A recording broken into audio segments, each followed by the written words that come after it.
Good evening, I'm Esther Githui-Ewart. This is Africa 54.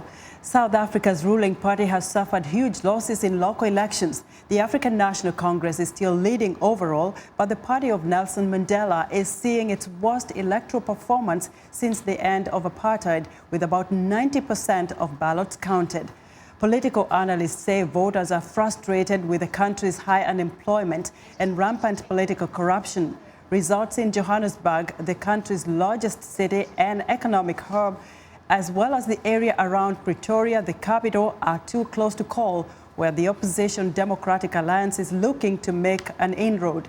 The ANC has already suffered an embarrassing loss to the Democratic Alliance, with the opposition winning Nelson Mandela Bay, named after the ANC's star figure.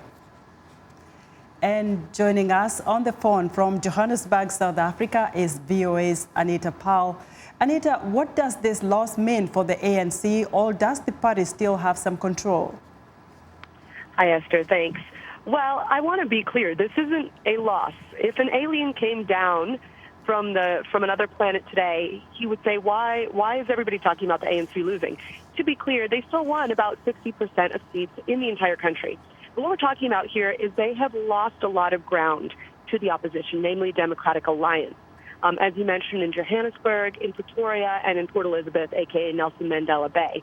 So they've lost points compared to last election, but they haven't lost in the absolute sense.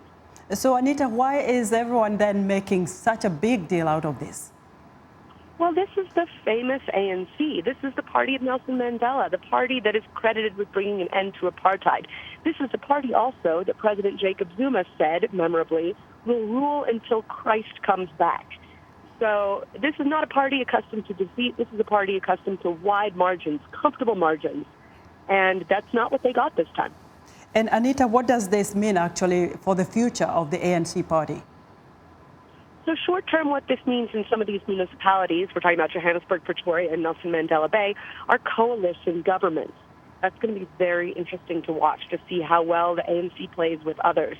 And that's going to be a real bellwether and a real indicator to voters about what they should choose in the big elections in 2019. That's the end of Jacob Zuma's second term. They'll be electing a new president in the provincial elections, and it will be a really interesting moment if, no matter how this goes, voters will have a real chance to see how the opposition governs, how the ANC governs. Anita, thank you. Keep watching it for us. We'll be getting back to you next week, Monday. Anita, thanks again. That's Anita Powell reporting from Johannesburg.